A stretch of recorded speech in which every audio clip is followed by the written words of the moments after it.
Saludos y bienvenidos a todos to the PGP podcast, episode 54 with Go Crickets.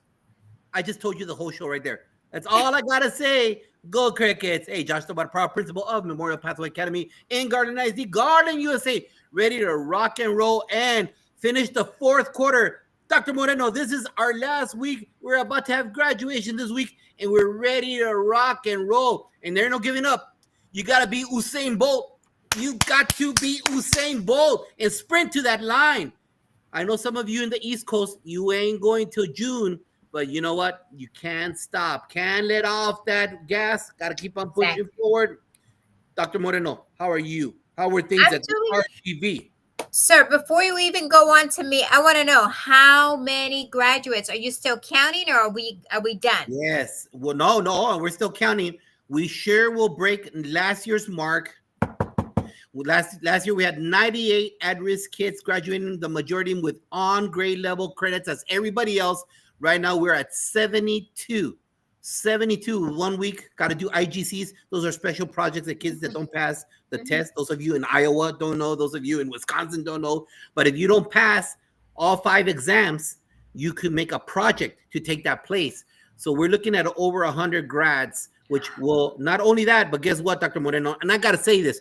Someone doesn't know, because we all have the same alphabet soup, but different. We have 3 TSI complete grads, and we have never had any. And now we're at 3. 3 of them, along with the majority of them graduating with 26 credits. So thank you for asking. That's the hard work and dedication of that MPA staff, hard work and dedication of those Jaguars. Thank you for asking. I needed to know, because when you said it was the last week, I said, this has got to be it. This has got to be the day. And so congratulations. 3. Josh, that's amazing. That's a great accomplishment. TSI is a big deal. And so congrats to those 3 kiddos that were able to kind of raise that bar, because guess what? Sí, son 3 esta vez. 3 times. Right. You're going to expect more next year, because we always raising that bar. Yes. It's going to make a big deal about that. And you, how are things at the RGV? RGV was amazing. I just got off the plane, so I'm super, super excited that I'm back in Houston in my home, ready to do our amazing podcast. But it was wonderful. The weather was wonderful, and had to spend some time with my bestie down there in RGV, Dr. E.T. So, yeah, awesome work. And I'll be going to Guatemala on Friday. So I just want everybody to know that I'm may not make it next Sunday, because I will be working at Hope Academy in Guatemala. I'm doing a program eval and helping the folks there in Guatemala, and helping them out, seeing how I can help them with learning more English. Perfect. Love that. We'll miss you for learning like a pirate next week. We'll be learning like a pirate. You know what I'm talking about. If you don't, tune in for next week's show. But just want to make a big shout out right now. Just presented yesterday, day before, at Talas. The Texas Association of Latin American Administrators did a great job, put it together there in El Paso in the 915. Had a great time. Everything is going on, finishing strong for the fourth quarter. But you know what? I'm not going to do the Chinchilagua moment, because we called in a past guest who has a book.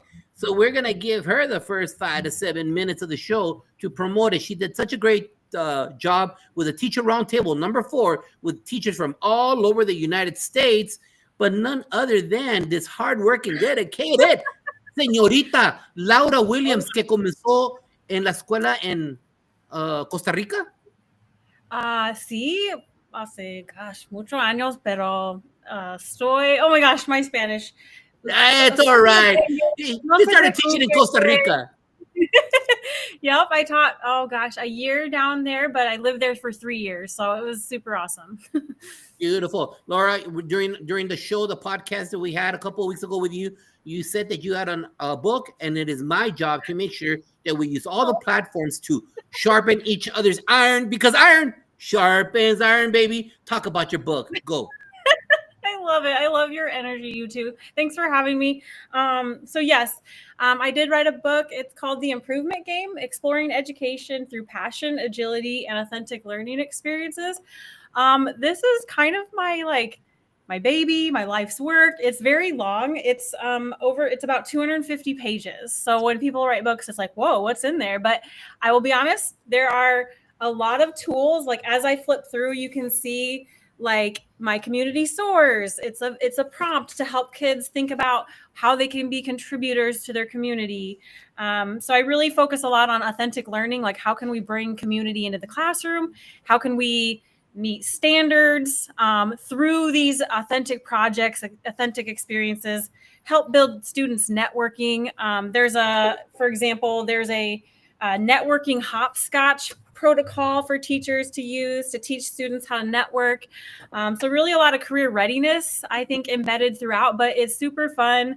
A lot of project management. I think we talked agile last time I was on the show, talking about scrum boards and just all those fun things, but just really prompts to get teachers started. So like project hackathon, and there's even an agenda and prompts to use with students, how to set daily goals.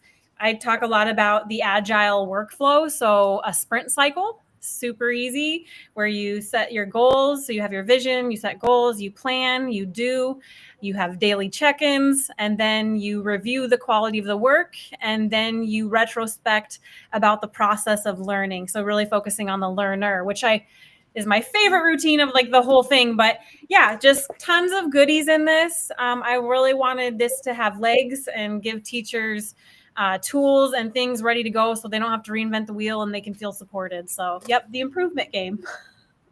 So how can people reach out and say, I want to learn more from you, young lady, and from your book? How can they get a hold of you and the book? So yeah, I'm on social. My handle is Mrs. Williams 21C, and that's like across platform. So Blue Sky, Twitter X, Instagram, all the things. LinkedIn, I'm on LinkedIn as well. And just honestly send me a message. That's kind of how, Josh, you reached out to me that way. And I feel like, it's kind of like guerrilla PD. Like we're out there in the trenches, like let's learn from each other. And so I love think tanking, problem solving. I want to be a thought partner. So yeah, definitely reach out. And then the book's on Amazon. I guess I should have said that. You can get the book on Amazon. Just search it.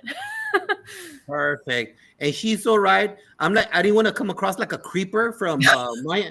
I said, hey, you don't know me, but do you want to be on my show? Because I'm not a weirdo, okay? Just I'm not trying to reach out, dude. I think you said that even. You're like, listen, I promise I'm not weird. I promise you, I'm not a weirdo. I see what you're doing, so I need you on the podcast. So thank you very much for being here. Appreciate it. We'll keep on, we like promoting the stuff. We'll keep on pulling out your name. Thank you for being here. Appreciate it. God bless you. Go Iowa Hawkeyes. Am I saying your team or am I not saying your team? Senor, yes. Go Perfect. Hawkeyes. Yes. Love it. And so if you want to check out her show, oh my Lord, I should have had this ready, Moreno. You should be scolding me right now. Episode 51. Episode 51, the Teacher Roundtable, our fourth one. Join us, learn from her and all the awesome educators from across the United States. Thank you very much, Laura, for being on the show. Appreciate you. Love you. Have a great week. Thank you. And without further ado, we went from Iowa to Wisconsin.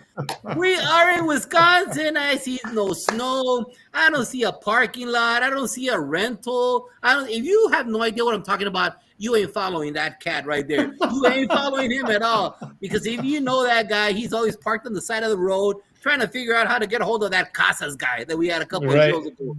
Hey, Joe Sanfelippo. And before I start off with anything, I've had the honor of being on a podcast for a couple of years now. All right. And then I started doing my own thing. One of the most awesome, humble, legit, friendly individuals I've met. As Principal Cafela says, does not fake the funk. He's what you see every single last time. I mean, I'm a guy from a little school in Texas, in North Texas. And this cat right here, like totally is on point. As you see him friendly, as you see him on his 1 minute walks to work, everything. He is a true deal. He is an awesome guy. I highly suggest. I haven't had the honor of working with him like at our campus, maybe around the corner, but he is truly an educator's educator. I love being your student. I appreciate you being here on the show. Welcome to the show, Joe Sanfelippo. Thank you very Goodness. much. I think I'm just saying, man, I'm just going to let you keep talking about me. I think that worked out. You're just blowing my head up around here. Hey, I can do this all night. You just keep going, Josh, man. hey, you know I'll what? sit here I'm and wait. telling you, I felt kind of like a groupie-itis kind of thing at NASSP. What it was in Denver. I saw you. I saw you and I go, I gotta take a picture with that guy. You know, I capture you guys at the NASSP conference. I go, oh, stop walking so fast. You're the 1 minute walk. You walk slow. He was going through that whole those stations. I don't know where you had to go, but you were on a mission. And hopefully you Listen, didn't have to go to the you're not bathroom. even look, man. You're not Hopefully. even talking about the about giving us the suggestion on the hot chicken last year too. Like Yeah, that's where Nashville. it got real. You're like, you should try the hot chicken. I'm like, yeah, it can't be that bad. It was ridiculously hot. Like it was. I'm still burning up a little bit. Right. We were at Nashville's known for that hot chicken, and this Mexican says, "I got the hotness, baby. Bring that. This Mexican, I'm legit Mexican." I went there, and by the third one, I'm like, "Woo!" You gave the rest to me. You're like, I'm done. You can have these if you want. I'm down. I'm out. I'm like, thanks, buddy. I'll give him a shot, and I did, and I didn't do it after that. Yeah. One time. That's all I needed. They were tapped out. What is that story? In the war between man versus food, food won. Food won. Food won. Wasn't even close at that point. So, Well, but I appreciate the kind words. Thank you so much. And I've had such a wonderful time getting to know you and getting to know everybody and trying to put ourselves in a situation where we could really help as many people as we can. And to say that it's authentic is it means more to me than you will ever know, because I think that's where we always want to come from. Never forget how we started doing this work, and hopefully helping as much as we can down the road. I don't have all the answers, and I'm certainly not going to pretend to. But if we can help people out along the way and just give them an opportunity, and for you too to be giving people voices on this platform is fantastic. Laura's doing incredible work. I like watching her from afar. She's doing great stuff. I love you. She puts out a thought every day that always makes me think, and so it's great to see her on the show tonight. She's going to continue to do fantastic things. So thank you so much for having me. I truly appreciate it, and hopefully we can help people along the way. That's all we're here for, right? Yes, sir. And let's get started with that. So, Joe, it's amazing how you're known for so much, yet some people are like, "Who's that guy?" You don't know Go Crickets? Well, and it's true. There are niches to stuff. There are, and I agree that. And so, just the little Cliff Notes version of this, not the AI, the Cliff Notes version of this. You've accomplished so much in your life. I mean, you're National Superintendent of the Year. You're an author. You're a national speaker. I mean, all those kudos is because you bring the receipts. You have the street cred. But that's not my question to you. My question to you is more about this. How are you as growing up as a young man? Because obviously that foundation of who you are right now, being a legit, honestly cool cat, a good guy, starts with a strong foundation. How were you as a young man? And how did your parents help you, groom you along the way to become this awesome leader that you are? Boy, that's a great man. Right out the gate, Josh. Holy cow, you're gonna make me emotional right out the gate, boy.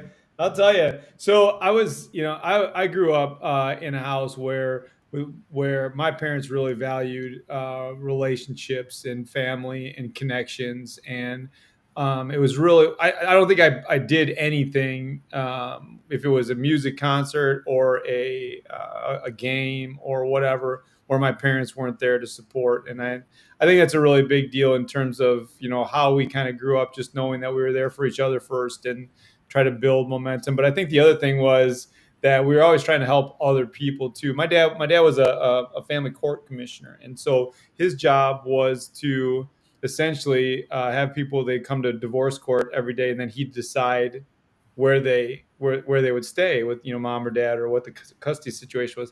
And I asked him one time, I said, like, how do you do that? Like, your day, every time that you walk out of a courtroom, half of the people in that courtroom don't like you. Like, what is going on?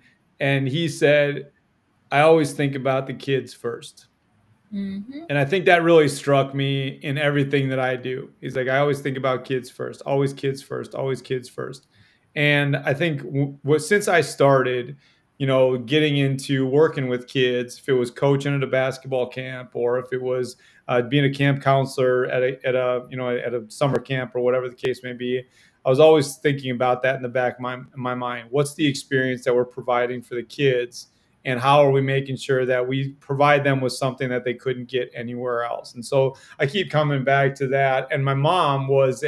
My mom still worked. My mom is 80 years, just turned 80 years old, and she's still working as a physician. Yeah. And she's like, and she loves it because she loves the people and she loves the connection. And I'm like, man, at 80, if I'm not on a golf course, Mom, I'm going to tell you right now, we're going to be, there's going to be a problem. So I think I just grew up in a family where they just valued creating connections with people. My sister's the same way. She's always creating connections with people and making sure that people leave situations feeling better than when they walked in. So I was very, very, very blessed to live in a family that valued that. And I'm just doing everything we can. We're doing everything we can here to make sure that our kids have the same type of experience. Thank you for sharing that and opening it up to the audience. Thank you Yeah. very much. Big shout out to Dot McKeever Jeter. Thank you for being here. Juanita Gandara, past guest, author also extraordinaire with Zoila in her brand new book out of Tulsa, Oklahoma. Melissa Jones Okay. Jr. Thank you for being here. And Rilla Hicks again. If you all know, or Joe, if you don't know, we are part of 4 podcasts. We're one family. We're part of the Fantastic Four. We have Sean Hurt at 10 o'clock. All of these Yeah. are on Facebook Live. Then you got Tammy and Shika, the real academy with the doctors. Then we got Jefe, Principal Cafele at 10:55. And we are the bookend of the Fantastic Four every Sunday at 4 p.m. Central. So if you didn't check out the last week's shows or yesterday's shows, check them out. I put them on our links always to join us and always catch up. Thank you for being here. Dr. Jessica Melendez, president of Talas. Thank you for being here. Thank you very much for the invite. Thank you for doing everything that you do for our Latino administrators. Dr. Moreno, take it away. Hey Joe, I know he kind of asked you this question, but I really want to know, how were you as a kid? I mean, it's important. I know you talk about the importance of, connecting with kids, and you were talking a little bit about that, but I really want you to kind of tell the audience, like, talk about your middle high school. Those are tough years, right? And so I'm just kind of curious because you had some really strong parents that really supported you. But were you that rebellious kid that just kind of like pushed the envelope, or were you that kid that was always that straight A kid because you wanted to like succeed and do awesome? Because those are like extremes. But I mean, I can tell you, I was a bad kid. And I know how to connect with kids because I was one of those kids that was always kind of pushing that envelope. So how were you? I'm just kind of curious because your personality, I mean, there's something about your personality that kind of, tells me that you probably was that kid that just pushed the envelope. I'll tell you, Dr. Moreno, I was not great. I don't know if I was every teacher's nightmare, but I certainly wasn't the first kid on their list that they're like, I can't wait. I got Joe in class this year. That was not. And here's the thing, like the thing was, I think I needed a place with a stage, and schools didn't have those in classrooms at that point. So I needed to be the center of attention too often, and that ended up being more of a problem. And I think that people came along for the ride on that. I tried to connect with my classmates, and I always had friends and that kind of thing. But they also, once I got a little bit loose, they started to get a little bit loose too. So it didn't matter where you sat me. Like, I'm going to talk to anybody, and it's going to be a problem on some level. In 3rd grade, I had a principal named Mr. Bright, and he was awesome. He was a great guy. Harold Bright was his name, and he was great. But he would come around every morning, and he'd wave, and it's probably one of the reasons I do it. Like, I go around every morning, wave, just stop in the classroom, say hi. He'd do it every morning. And at one point, I had this great idea that I was going to convince everybody in our classroom to say the same thing to him. And we were young enough where I knew what we were going to say, but I don't know if they really grasped it. So when he came in, I said, everybody, when he comes in, everybody's going to say the same thing. Everybody's going to say, good morning, not so. Because not so bright is a super funny thing for a third grade kid to say. He didn't think it was funny, like at all. Didn't think it was funny.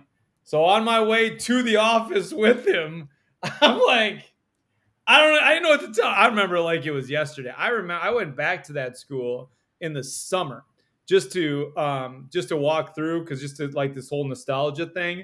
I walked past the office, and on my way to the office, I felt the exact same way that I felt walking to his office. And I ended up spending more time in there than I cared to admit. But it wasn't like I wasn't doing horrible stuff. I was just, like needed to be the center of attention. And that wasn't the situation in those classrooms. So my teachers were really great for putting up with me. And I think that gave me a little bit of an opportunity to provide latitude to kids that are going through the same stuff.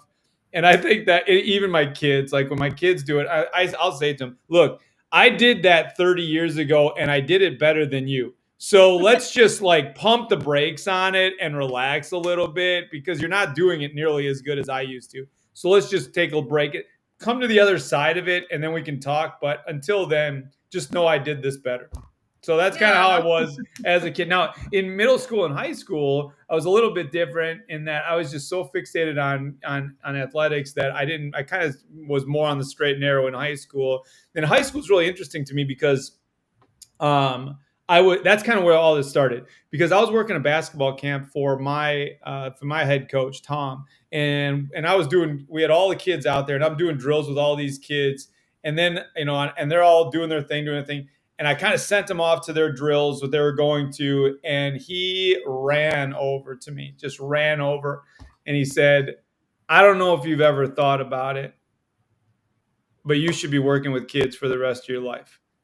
And I said, well, thanks. I appreciate that. And he goes, Joe, it's not even about the kids. I saw you light up when you were talking to them and you were doing it. That's why I'm saying this right now. Not because of the kids that were getting excited, because of how you looked when you were working with those kids.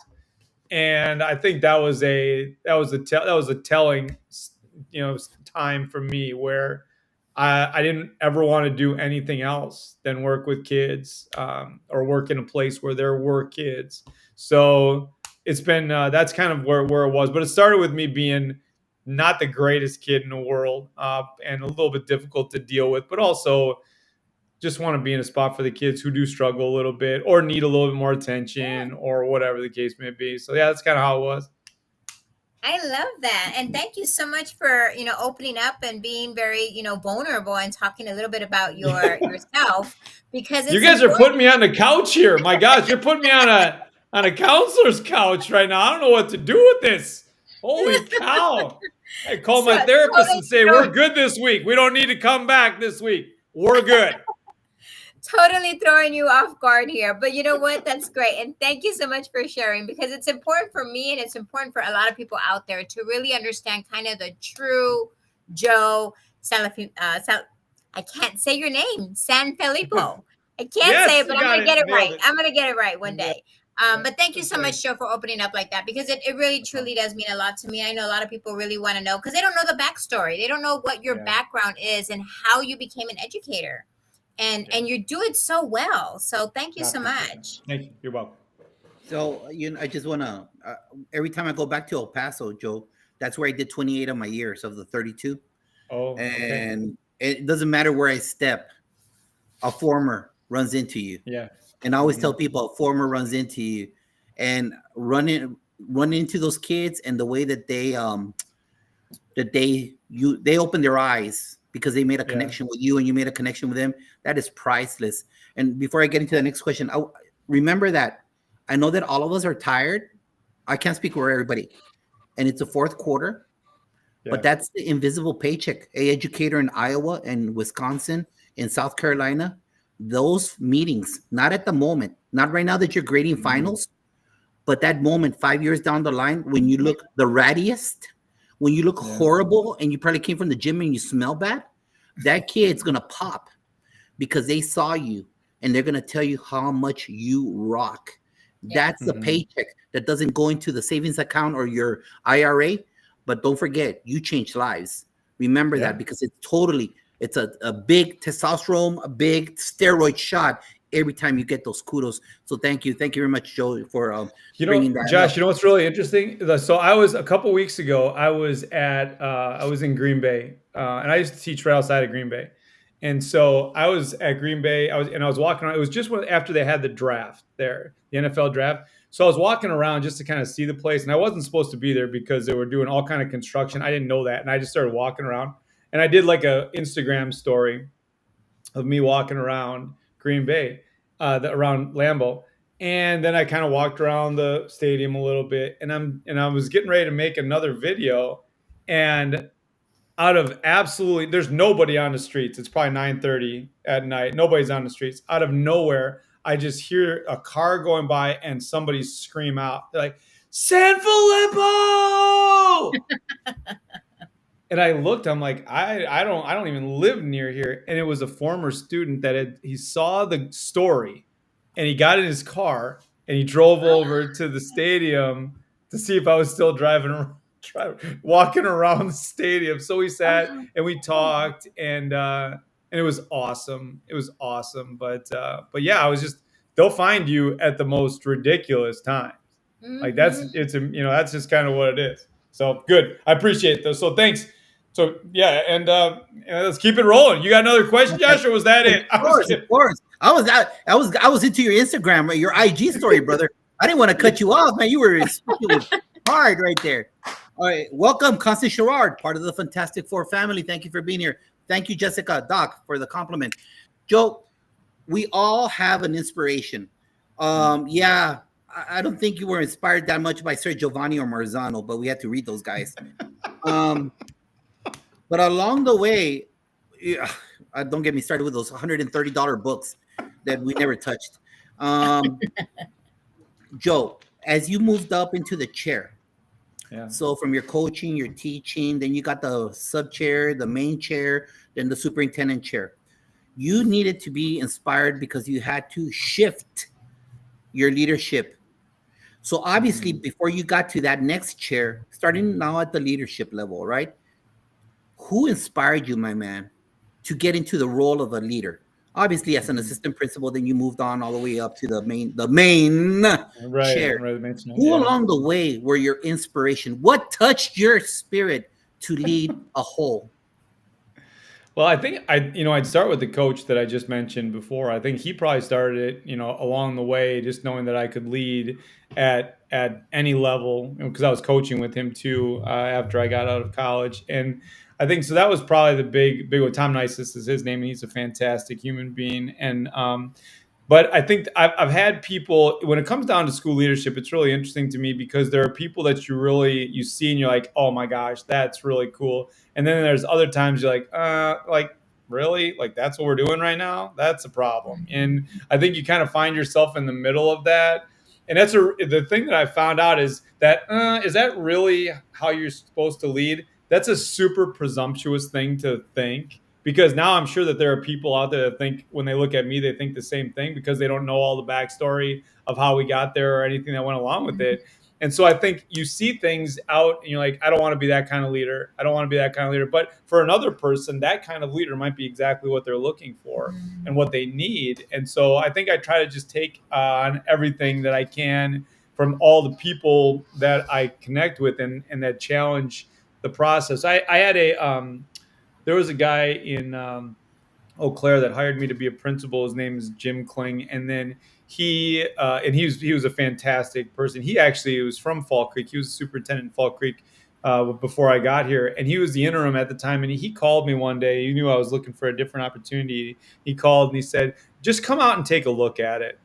And I walked through it and I knew that this was the place for me. But he said he raised his family here in a small town, in this town.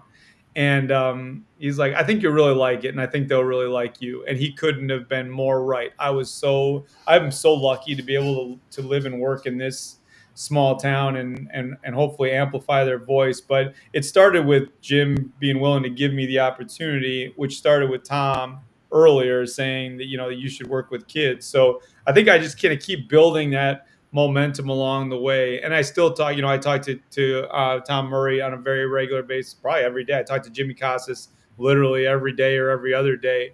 And I think when I found those two guys to be, I don't know if I would say inspiration because I hate them sometimes, but I think no, I'm kidding.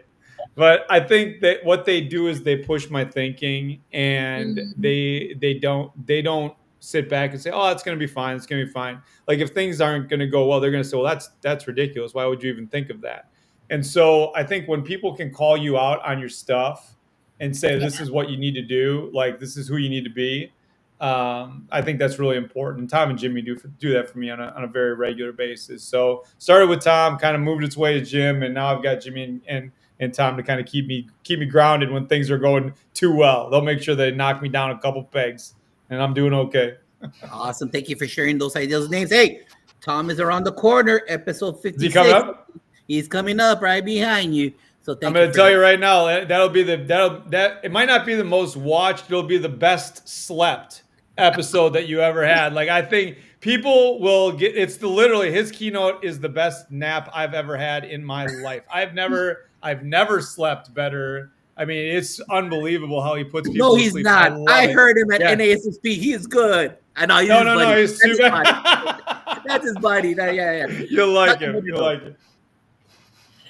So Joe, I know you were talking about, Jimmy Casas and all these people that kind of keep you grounded. There's a lot of educators that want to become authors and speakers like you, right? That go around the country. And so how did you start your very, very first speaking engagements, your first speaking opportunity? And then when did you kind of see yourself having to branch out and go across the country? So Yeah. what was it? Was there a certain was it an event, or was it somebody who kind of pushed you, or how did that look like for you? So that's a great question. And I think the thing that people need to understand about doing the speaking thing is that it's no everybody sees like the travel across the country and all the places that I get a chance to go to now. Nobody saw 2011 and 2012 and 2013 when I'm paying my own way and I'm going to every conference that I can and I'm doing the same stuff all the time to make sure that I get good at it and that it flows right and the stories hit the right way and that it's a good opportunity for people to listen to. I mean, I started speaking in 2012 and I'd do maybe 10, 12 events a year. And then 2013 was, 13 to 15 events or whatever. But they were all like me getting on a plane, getting in a car, going somewhere in the state, paying to be there, applying to go to these, events and just really getting it down to the point that I knew it was going to be impactful. I think a lot of times people want it really quickly. And the problem Mm, with wanting it really quickly is that if you get an opportunity too early and the message it doesn't connect and it's not perfect, it's not perfect, there's not, at that place where it can be replicated or moved on or, that you can get some momentum for people might come like, oh, that was really nice, but they're not going to be like, oh my goodness, like I can't wait to get him in mm, front of my group. I can't wait to get her in front of this group or that group. And so I think me starting in 2011 and 12 and just doing the same kind of stuff over and over again, and then kind of getting more into it in 2014 and 15 and doing some more national events in 2014 or 15, just literally sessions at different events. mhm, I have really helped because it really got a chance to condense the message to what I know is going to work. And from 2016, 17 to today, I bet there's like 30 or 40% of the stuff that I still talk about because I know that it works. And so mhm, the mhm. stories may change because of the experience that you have, Absolutely. but you want it to come down to things that you know are going to make a difference. And I think that's been the big thing for me is that I'm not that smart. Like honestly, when it comes down to it, I talk about three things, and that's it. And I know that they work because I know that they've worked in places that I've been before. But I'm going kind of like on my second round to places that I've been 6, 7, 8 years ago, and I'll ask them, "Are you still doing any of the stuff that we're doing?" And honestly, there are two things that they say, "Yep, we do. We continue to do this on a very regular basis." It had the biggest impact on our group, and I'm like, "Oh, okay. Well, I'm going to keep talking about those things. Because if that's got 7 years of stay Absolutely. time, then we're going to keep talking about it. So I think that's kind of how I got started with the speaking thing. The author thing started in that my friend Tony Sinanis and I were asked to write a book with Corwin years ago called The Mhm. Power of Branding, and we liked the experience. We liked writing together, but we also thought, like, do we really have anything that people want to hear? And then people started to like that. And then we wrote Hacking Leadership, and I think that was good because it was more of a practitioner's book. It Yeah. wasn't like the ones that you were talking about before, Josh, where you're talking just like philosophy. This was like, well, here, do this and you'll feel better. Done. All right. So Mhm. I think we kind of got into that, and then it just kind of started to flow a little bit more. And I think I'm two, three, four, five books, 6 books in. Is it six? Okay. 6 books in, and I've really enjoyed the process at this point. Hey Joe, were you already a principal when you started speaking, or were you an AP? What level were I was a you? principal. You were already a principal when Yeah. you started in 20, would you say 2011, 2012? 20, it was 20. Well, actually, in 2012, I was superintendent. So I started speaking in like 2009, 10, just locally. And that's when I was a principal. And it was fun because we were doing some really cool stuff that people didn't even think about, but it was stuff that just kind of like how we offer jobs to people or creating these moments and everything that like really kind of took people by surprise. And then we really kind of put that into a process that people started to really like. So I would say 8, 9, I started locally. 10, 11, I started to get more out there. And then 12, 13, I started to do some more stuff like 3 or 4 states away. 15 to now, we've been in every state at this point. That's amazing. Thank you. Thank you so much for Yeah, you're sharing. welcome. Frank, thanks. I'm glad you're here. Frank? Frank is a past guest here on the show. He's fantastic. Frank's Yeah. fantastic. Isn't he? I love. Oh, yeah, for sure. So what I appreciate, part of your receipts that I totally absorb is you're known for the 1 minute walk. We all know that, but you know what? A lot of people don't, because you stop Yeah. making those, and unless you don't go into the archives, you won't see what you're doing, walking from your home to your district. And not you were so powerful that I never thought about saying "Go Crickets." Yeah. So you did that, Go Crickets. You totally branded that concept. So it's not the concept of crickets, which are your beautiful students in that district, but it was the whole concept of what you bring to the table as a visionary for your district. So my question to you is this: is you need to talk to those. You know that people are being elevated too quick to the chair. Yeah. Because of the exodus. We know this. It's a fact. My cohort of leaders, we're tapping out already. Our 30 plus people, we're tapping out. Yeah. And so please give a quick Cliff Notes version of why did you do that? In other words, why are you branding? Why is that so important? And what's one tip you would give a brand new AP, a brand new superintendent about the importance of meeting your community where they're at? And where are they at? Right here. Yeah, that's exactly right. So the 1 minute walk to work started because I get up really early on Saturday and I'm super loud. I don't know if you've noticed that yet, but I'm super, super loud. So I'd wake up and then I'd just wake my whole family up. And thankfully, I lived across the street from school. So I just started going over to school in the mornings and just kind of hanging out or doing some work, but not really doing a lot of work, but just being over there instead of being here. So I wasn't waking people up. And as I was walking, I started to think about leadership a little bit differently. And then the next thing you know, I'm starting to, think about things. Then I'm starting to talk about things. Then I started to record things. And ironically, we did 10 of them in the first year. And people liked them a little bit. And then all of a sudden, then they really started to pick up. And we did a couple things in those videos that I think have helped a lot of people. First of all, they're always real stories. They're real quick. They're a minute to a minute and a half. They're real quick. And we always have one challenge for the week that it's not a huge lift. It's just something to think about a little bit differently. And the other thing is we started to brand those videos, or I started to brand those videos in a way that they were replicable. Okay. So if you watch the videos, there was 100 videos before I stopped doing them. And now I started doing them again. I stopped doing them because I retired. And the reason that I stopped doing them is I didn't want people to think that I was still walking across the street to work, because that's not fair to the people who are actually doing the work across the street. So I took a year off from doing them. But if you go back and you watch any of the 100, you pick a number, 56, 58, 62, 25, whatever one you pick, what you're going to find is there are 6 Fall Creek drops in every single one of those videos. Okay, so I walk out of my garage. I always say Fall Creek, Wisconsin, 1 minute walk to work. Here's what I'm thinking about today. I walk past my door. There's a sign on my door that says Fall Creek. There's a sign on my fence that I walk past that says Go Crickets on it. There's a door that I could walk in, but if I walk around the corner to the school, there's another sign that says Go Crickets, and then or Fall Creek. And then after every one, I always say, have a great week, Go Crickets. So there's 6 drops in every one of these videos, which means that people outside of the space are hearing Fall Creek or Go Crickets or Fall Creek Crickets or whatever. They're hearing it 6 times in a minute and a half. And it's been fun that now all of a sudden our people will go places with their Go Cricket stuff on, and people know them.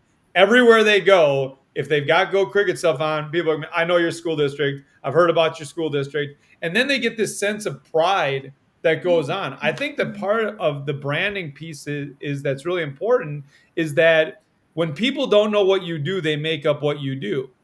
Exactly. But the other thing that can happen is when we control a narrative, we give them a chance to see us for who we want them to see us for.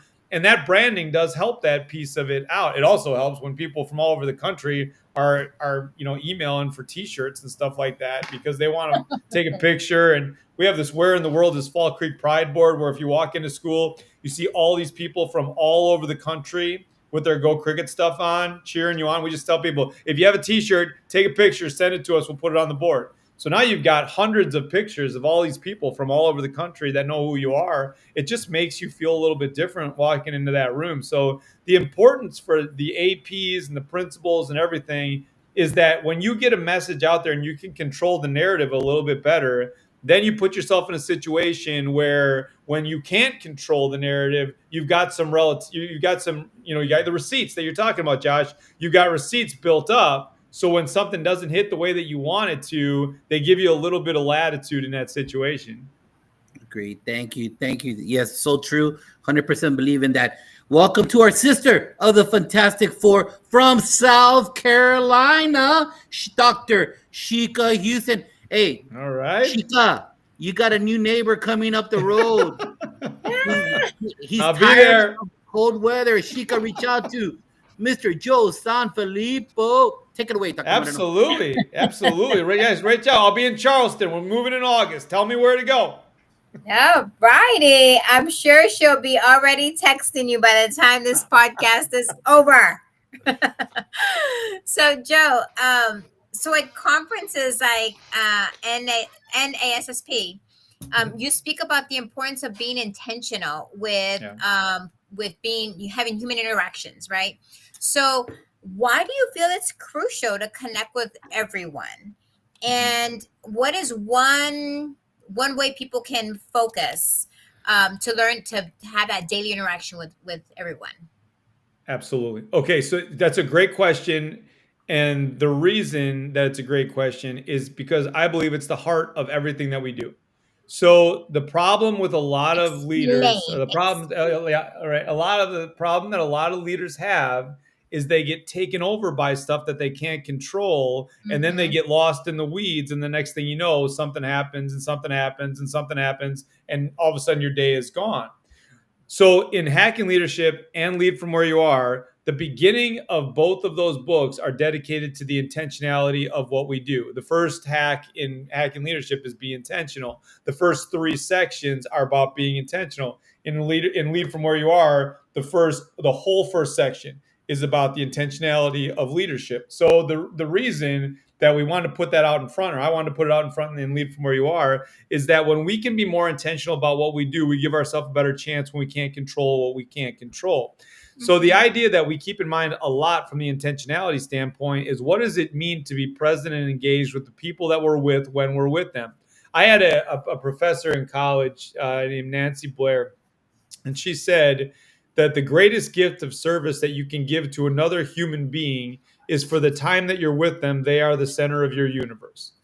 And I keep that in my mind a lot, because if the people in front of me know that I'm with them and only with them at that particular moment, it's a different conversation, because now we're intentional about being present with them. And it's like it just being there. I was at graduation yesterday. My daughter graduated from high school yesterday. And so we're at graduation. Thank you very much. We appreciate that. And so she graduated. But I was also in Gwinnett, in Atlanta, right outside of Atlanta, Gwinnett County in Georgia last week. And I was at a kindergarten. I was coaching there. And I was at a kindergarten concert for one of these schools.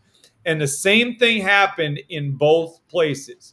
In the kindergarten concert, the kindergarten kids walk up and they start waving for the, to see who's there for them. And then all the parents start waving. Same thing happened at the high school graduation. They start looking for their people. And so when we're intentional about being there and being present, it's not that we're just there. It's that we're intentional about being present in that moment. It changes the way that they operate. Because two things happen when you're intentional about conversations. The first thing that happens is that people treat the conversation differently when they know that you're invested in the conversation on this level. The second thing that happens is they talk about that conversation differently when they leave that conversation.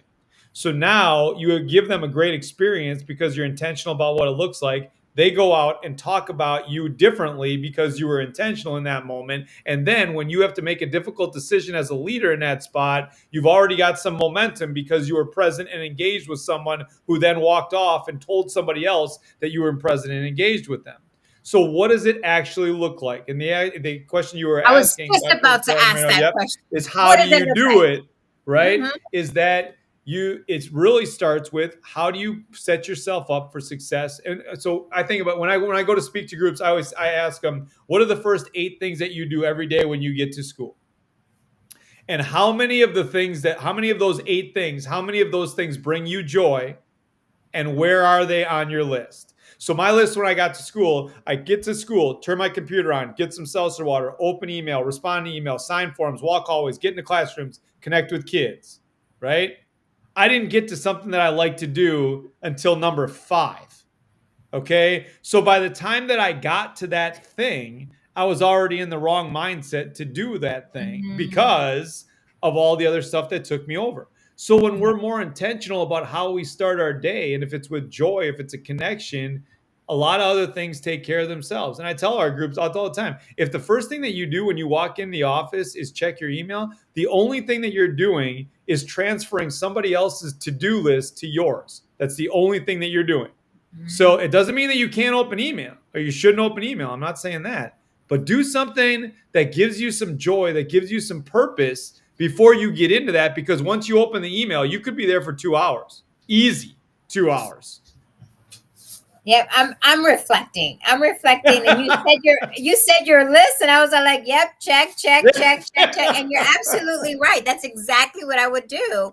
And right. I can tell you, you are absolutely correct. And you're having me change some of that and connecting with kids and doing some of the things that I want to do and brings me joy, I think would have probably given my life a little bit more, I would have been happier a little bit, just because you're absolutely right. The email could have waited, we could have done some of those things at a later time. Right. Yeah. Just connect with people. You know what helped me out, Joe, was my mind shift from going from a big school to a little school was I made it a point to not go to my office, just to drop off my computer and greet the kids at the bus. Right. And that was number one. And I've got 14 languages, greet them in their language. And then right after that, do the morning announcements and talk to everybody. Yeah. That has totally helped me rewire my mentality of how the day is going to be, because all my interaction, I've been smeared with the joy of a kid's smile. And you can't go wrong if that's how you start. Not from an angry cheerleading mom's email. Yeah. Look, and if you can't get any joy out of that, then get out. And I'm not even joking. Get out, because you're not helping yourself. You're not helping other people. You're going to be upset. If you can't find joy in a kid conversation, it's time, man. I'm telling you right now. And I think I don't mean to be harsh about that, but you're not doing anything for yourself.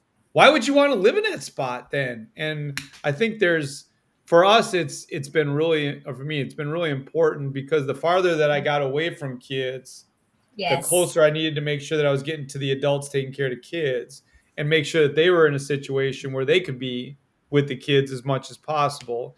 And that was really important, really important to us and trying to get some momentum. Now I'm thinking about the number of principals I work with, coordinators, district level office.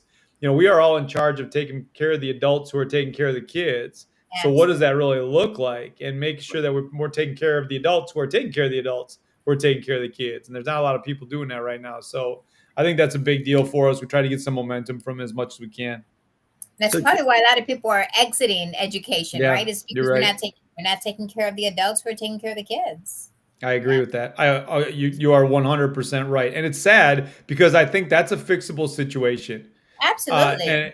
and and if you have a group of people that are in that mentality where you can get some momentum, like it just changes the way that you walk through buildings. It changes the way that everybody Mhm. walks through buildings, and that's been really big for our group. I know here in town because it helps with the turnover. To be really honest, so Yeah. hey Joe, there are a lot more kids that we ignore.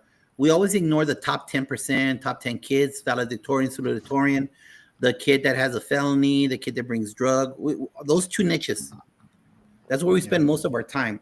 No one focuses on number 68 to a Mhm. 76. And there's a Mhm. lot more of those kids. Yeah. Mhm. There's a lot more of those kids. No one celebrates a kid that goes from a 72 to a 79 in Yeah. one semester. No one keeps an eye on that. We always focus on those two groups, not the gut group, not the one in the middle. So my question to you is this: what can be done better? Because if we pick up that group, collectively, it will change the whole culture of the school because they're Mhm. being acknowledged. Top 10% gets the ice cream, gets the pizza Mhm. parties. The bottom half that do wrong choices get the counseling, get the pizza party sometimes, Yeah. get all that. But the Right. ones in the middle that went from a 77 to an 81, they don't get diddly squat. So what Mhm. kind of, because I know that you're into giving students a voice. Mhm. So this is both a twofold question. Number one, what can we do about those gut kids, the ones in the middle that really don't get any kind of high five? And how can we be better stewards of giving students voice on a campus? Mhm. Okay, so the first thing is I would, if I'm in a place where we're not celebrating those kids in the middle, then I've missed the mark on a very high level because we have to be in a spot where all kids get recognized for whatever, for like Susan Enfield says, that one of the cool things that she was doing in Highline, I think it's Highline in Washington, was their whole motto was knowing kids by name, strength, and need. And I love that. I love that. Name, strength, and need. And I think to me, it goes in that order, right? I want to make sure that the first thing that happens that I know kids' names. I have to know kids' names. I have to make sure that I had a kid yesterday and I felt awful because I didn't know their name. She goes, "Do you remember me?" And I said, "It was at the graduation." I said, "It was somebody was coming to see the graduation, right?" And she's like, "Do you remember me?" And I'm like, "Yes, I do. I do. I do." And then she's 24 years old right now. And I said, "You're gonna have to remind me. I'm really sorry. You're gonna have to remind me." And she said, "You were my principal at Roosevelt, which was literally 18 years or 17 years ago." I'm like, "Okay, all right.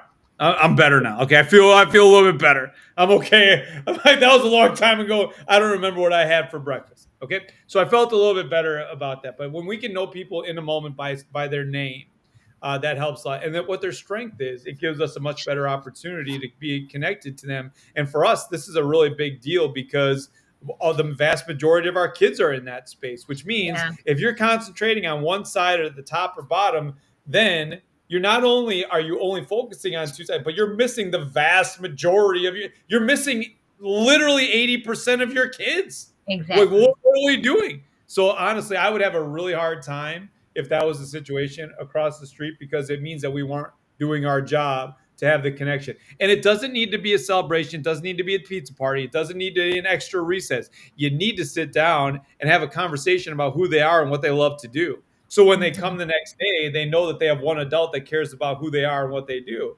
And if that's the only thing that we do, they're going to come back. And I think we spend so much time thinking about what the score is versus what the kid loves to do. And so when we start leaning into what the kids love to do, it changes the way that we operate. We do a lot of stuff. Our middle school does a great job of, we do a lot of student voice stuff, a lot of student ownership stuff, a lot of PBL stuff. And it really started with, we talked to the kids about when's the last time you did something for the first time. And so we learned, when we can have them feel that, it's a good thing. But then I started doing with the adults. And I asked the adults the same question. When's the last time you did something for the first time? Because I wanted the adults in that space to know what it felt like to be in a spot where you were learning something for the first time, which the vast majority of our kids are in that situation. So when they know what it feels like to be in that spot, they're going to make a better connection. And that's where we start. So behaviorally, what it looks like is making sure that you're greeting kids at the door, that you're calling them by name, that you know their strength, that you're making connections to somebody who's not at school to see them every day. I think that really changes the conversation. The ownership for the kids has to be something that they can talk about. So for us, let's say we had when we hired a high school principal years ago, we had 2 kids that were in the interview. We actually had 6, but we had 2 kids that were in the interview process, and we had 4 kids that rotated around and took all the candidates for walks around the school during the school day to interact with people. And then, and I'll tell you about them in a second. But the 2 kids that were in the interview were in the interview. They were in the conversation with their teachers, with the parents. They were in the interview for the new principal, right? And then when the tours happened, the kids would tour the candidates around, connect with whoever was there, and then they'd come back. And then those kids who were touring the candidate would come back into the interview room and tell the group how that candidate interacted with the other kids. Did they walk past kids? Did they lean into kids? Did they talk about the conversation? Whatever it was. So now we're all in this thing together, and puts it in a different spot. So the cool thing for me was when we hired that principal, the first 2 people that I talked to were the kids. And I went to the kids and I said, hey, I'm going to make this offer to this guy. I just need you to know that you can't tell anybody about it right now, but I'm going to make the offer to him in about an hour. I want you 2 to know before everybody else does. Okay. And those 2 kids walked around school like they owned it for like 3 hours. It was so great. They'd walk past the lunch table. They're like, hey, we know about the new principal. Don't worry. It's going to be a great situation. It's going to be great. It's going to be awesome. Yeah, they were awesome. And these kids these were not valedictorian kids, right? They were not like kids that were really struggling. Right in the middle. They were right in the middle. They were kids that had connections. They were kids that, wanted to be part of it. I mean, we asked a bunch. They wanted to. It was just one of those things that's where we can get some momentum. I think that's a big deal in terms of what we do, is creating those moments for those kids in whatever situation that they're in. A voice. You gave them a voice. Yeah, absolutely. Absolutely. It's their place. Dr. Moreno? And thank you so much for sharing that, Joe, because that is so powerful for our kids, right? They felt empowered. You gave them a voice, and I mean, kudos to you. That's amazing. I love that. So let's kind of shift a little bit. There is a book called Good to Great by Jim Collins, right? And he mentions in this book that the enemy of great is good. So many of our schools, they feel pretty comfortable having a good school, right? Mm-hmm. But with all of this exodus and people leaving, we talked just a little bit about that. We kind of sprinkled that a few seconds ago. What can schools and leaders do to change that? That we don't want just good schools, we want great schools. Mm-hmm. And so how do we support our school leaders and our schools, our educators, so that we can build them up? Because man, it is a tough place out there right now. Schools are really struggling, and we talked about this exodus. So what can we do? We don't want to have good schools. We want to have great. Our kids deserve the best. We Right. need to have the best schools for our kids. And what you just talked about just a few seconds ago, and really kind of meeting those needs for our middle level kids. But what can we do as far as educators to help support our schools out there? Because it's a tough, and this is a great time because it's already the end of the year, and we're Right. already talking about next year. So we got, if you continue to do the same thing, you're going to get the same thing next year again.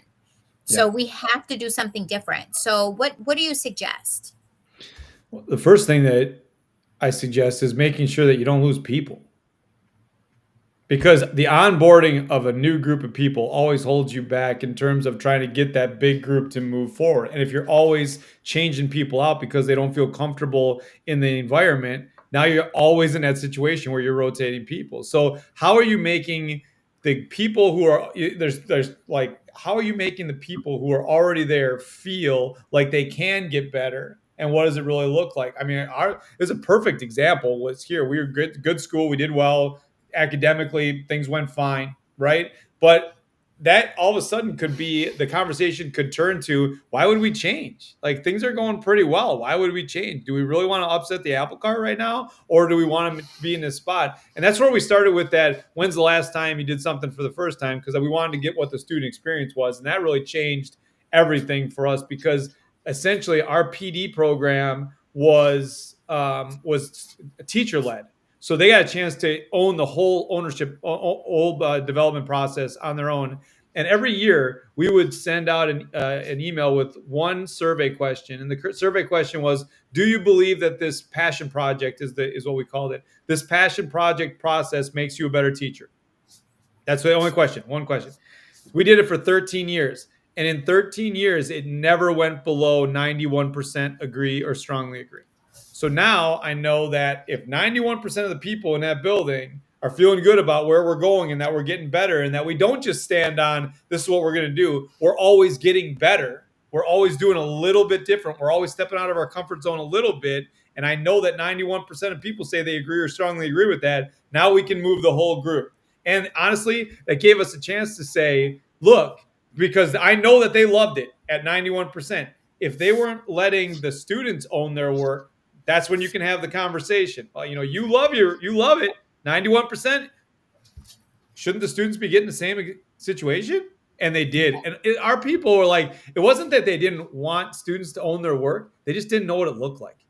They didn't know what it felt like. So when they knew what it felt like, forget it. It was over. Like all of a sudden, people just started moving in the right direction. And it was really cool to see our group, kind of go in a spot where we could go from good to great because of the conversations that we had. But they start at the conversation level. It's not a pizza party, right? It's not about giving away a bunch of stuff at the end of the year. It's not about the teacher appreciation week. I mean, if that's the only time that we're making people feel appreciated, we are missing a boat. I'm getting a little loose here, but I'm going to say it. So at the beginning of the year, I'll go and do the welcome back to school stuff for people. And we'll do this thing and everybody gets excited about it. And at the beginning of every one of those convocations, almost every one, somebody will come up. If it's the union president, if it's superintendent, if it's teacher leader, somebody will come up in front of a whole group and they'll say, let's give the custodians a round of applause because the buildings look fantastic. How about the bus drivers? Give it up for the bus drivers. How about the kitchen staff? Give it up for the kitchen staff. They did great stuff getting everything ready. And then everybody does their thing, right? And I go up. But I'll talk to them after and I'll say, hey, when's the second thank you? Because if the second thank you doesn't happen until their designated appreciation week, you just missed out on a huge momentum builder. So we actually put it in our calendar. So to make sure that we're celebrating different, it wasn't that we needed to go and give them something. We were just going to spend more time in there. So maybe on the first Monday of the week, it was custodians and kitchen staff. Great. We're just going to spend a little bit more time in that area. Second grade teachers, paraprofessionals. We're going to spend more time in there. Third week is going to be coaches and high school English teachers. We're going to spend a little bit more time in that area. So at least we know that we're concentrating more on these spots that allow people to know that we value them for who they are and that we're going to support them in getting better. And that changed the whole construct of who we are and what we do. Because all of a sudden, it just got us into a situation where people were talking about this work. It was consistent.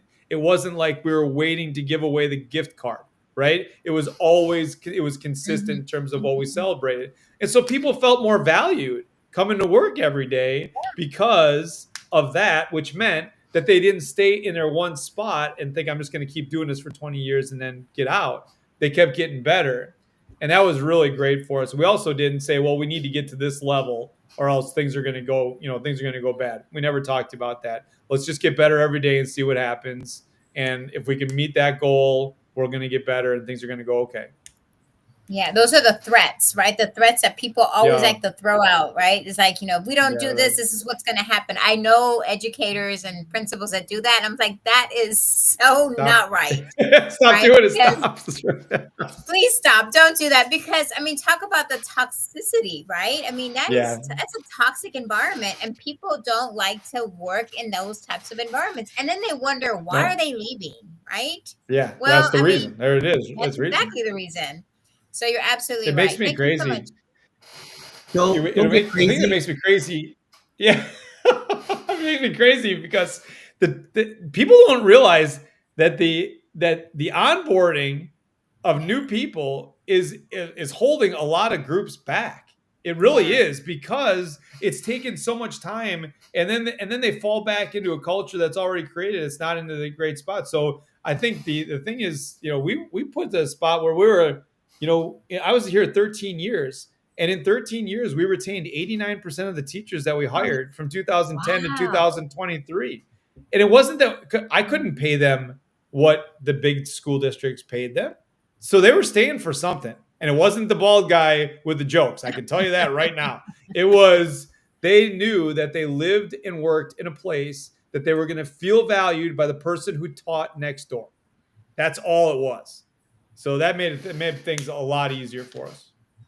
Hey, Joe, power of relationship. Before we get into the last question and then the lightning round, the Ganas round, Joe. Ganas. Yeah, I'm ready. All right, hold on. Hey, please show the audience any books that are out there that they could take their time at the beach, at the cabin, or at whatever. What do you guys rent? All you people there, Marie? Airbnbs or UBNBs or Airbnbs? All you traveler peoples. Well, what kind of books you got out there, Joe? Listen, so the last book that I wrote was called 1 Minute Walk to Work, and essentially I took 100 of the I took 52 of the 1 minute walks that were the most popular walks, and we transcribed them and then put reflection questions on all of them with the QR code to the video. You can get that if you go to jsanfelippo.com/books. You'll find those there. Lead from Where You Are is where you can find that there. Those are the two last books that I wrote. I two of my favorite non-education books are one, and now another one that I'm just started right now. The Power of Moments is my favorite non-education book by Dan Heath. And by Chip and Dan Heath, both of them wrote. The brothers wrote. They're fantastic. It's a fantastic book on how do you create moments that turn into movements. We use it at school a lot, from how we hire people to what we do on our PD program to how we bring people into the organization. Like all of that stuff happened because of the power of moments. And now I'm in the middle of Reset by Dan Heath, who I think it just crushed it again. On how we can build systems that are effective for the people that we lead. So those are some books that come out that I feel really strongly about. Cool, awesome. Just a couple of shameless plugs here, Joe. Superintendent Glenn Robbins, his brand new book, I Won't Back Down. Hey, this is about growing from each other. Free plugs. Great job. Connects the dark side of education to musicians that were told they couldn't be successful. Another book by Superintendent Glenn Robbins. Hey, administrator, you're sitting in the chair. You need this book. The Stoics and Chaos. You need to know how to chill out from that cheerleading mom. You already had the summatives with the T-test. We call that the teacher evaluations. And there's some team members that need some support for next year. This is our book study at MPA. This is how we're going to start off in July. Why? Don't students like school? It's tied into brain research. That's how we're starting July the 30th with our first book study. Highly recommend it. Great read. Kevin Curtis, Kevin Curtis tells you how to run a school with discipline, from the classroom all the way to your whole district, everything. He knows how to break it down for you, past guest. There's this guy that Go Crickets might know. I just got his book over the mail today. Oh, Jimmy. Yeah. Enjoy. Fantastic. Great book. I love it. Mr. Casas co-authored Ed, 23 stories from 23 educators from Barbara Bray, with yours truly writing about Memorial Pathway Academy and Socorro High School in chapter 23. So, Joe, we're about to go into the Ganas questions, but finish this sentence for me, please. Tell the audience this. Joe Sanfelippo. Hey, educator, next year I want you to. Next year, I want you to find joy in the work that you do. Every day. I want you to find joy in the work that you do every day. Love it. Because here's the thing. Okay, before you get in this is important. Because here's the thing that drives me nuts. Okay, it's that if you go to a group of people and you talk about the why, right? Like, tell me your why, which is fine. I have no problem with that. Almost everybody's going to be able to tell you their why. Like, anybody that got into this is going to tell you why they got into it. The problem is they don't see it every day. And when we don't see it every day, and when you walk past things to get to the next thing on your list, that's when we start making problems for ourselves. So find joy every day. Don't walk past things that bring you joy to get to the next thing that needs to get done. Love it. Facts. Boom. Drop mic. Exactly. Thank you. Thank you. Here we go. Lightning round. But before that, Edwin Garcia, Dr. Edwin Garcia from New Jersey. Thank you for being here. Constance Gerard, Kayleen Sessions. Thank you for being here. Appreciate that. Joe Sanfelippo, whenever you hear the word ganas, understand that that's a spiritual word for all Hispanics. Peru, Bolivia, Costa Rica, El Salvador, Mexico, Panama, Cuba, all of them. All of them. It's a spiritual word. There is no equate in English because this is a generational word. It is said from great-great-great-great-grandmother to granddaughter. We yell at each other because we mean it. It's a generational word where we say, we believe in you, we love you, you inspire us, do your best. So, Mr. Joe Sanfelippo, I'm ready. Answer these questions with ganas. I'm a little bit nervous right now. My gosh, you're getting me. Holy cow. Hey, and it's not War and Peace, brother. All right, it's a lightning round. The only one you could take your time with is number 2. You cannot elaborate because then you're gonna hear the Pac-Man. I got you. All right, here we go. Lightning round. Échale ganas questions, and when we're done, don't hang up, Joe. We just got to do a little quick summary. Here we go. Give advice to a new administrator. You don't know everything, so don't pretend to know everything because they know you don't know everything. Read a note, an email, a text from a teacher or student that inspired you. Oh, man. I had a note from somebody that said, thank you for being here. That to me was just thank you for being here. Nothing else. Thank you for being here. Send some flowers to a current educator that inspires you. Current educator that inspires me. I got an email from a guy named Dave Ross yesterday just saying congratulations on my daughter's graduation. He's one of the best teachers I've ever been around. And to know that kids get inspired by him every day is really, really impactful. Name one person people should follow on social media. I got to go with my guys, Jimmy and Tom. Jimmy Casas and Tom Murray. What's one song, una canción nomás, una canción that embodies your spirit as a person? One song? Una. One song? Baby Shark? No, I don't know. Oh, listen to music. That will be a clip. That will be a clip forever. Tom, Jimmy, watch the replay on that one. That will be the whole summer. I don't listen to enough music. I gotta listen to more music, I guess. I don't know. What's your favorite quote? My favorite quote is the one that I shared earlier. The greatest gift of service we can give to another human being is for the time that we're with them. They are the center of our universe. What is your favorite cheap food or sweet? Oh, ice cream. What flavor? Vanilla. What is your favorite TV show? Vanilla with something on it. It's got to be something on it. What's your favorite TV show or book? Oh, my favorite book is The Power of Moments. I think my favorite TV show is any live sports. All right. And how can people get a hold of you, sir? And your awesome. Well, I would.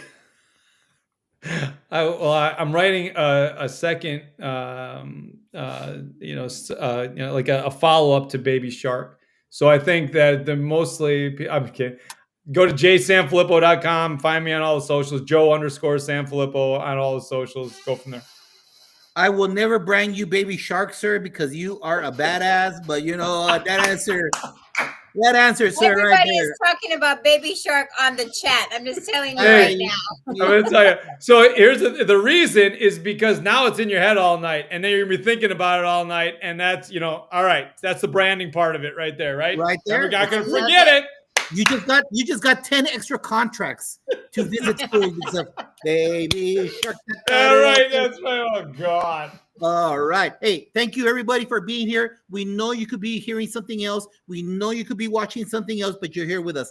There's nothing more important that we could ever have. And the best gift is the gift of time. And you provided this podcast some of your time. Because remember, things are tight out there. Are in the state of Texas. I don't know about Wisconsin or I don't know about South Carolina, but every district is broke. Everyone is broke. Everyone's in the deficit. It's hard, but this here is free PD. You have an author of 5 books here providing you with free PD. You don't need to get a PO. You don't need to use your Title I money. You don't need to get the signature of the principal, of the area superintendent, and the finance chief officer for this. All of this is free. You're part of the Fantastic Four. You got 4 podcasts that are all the same, but totally different.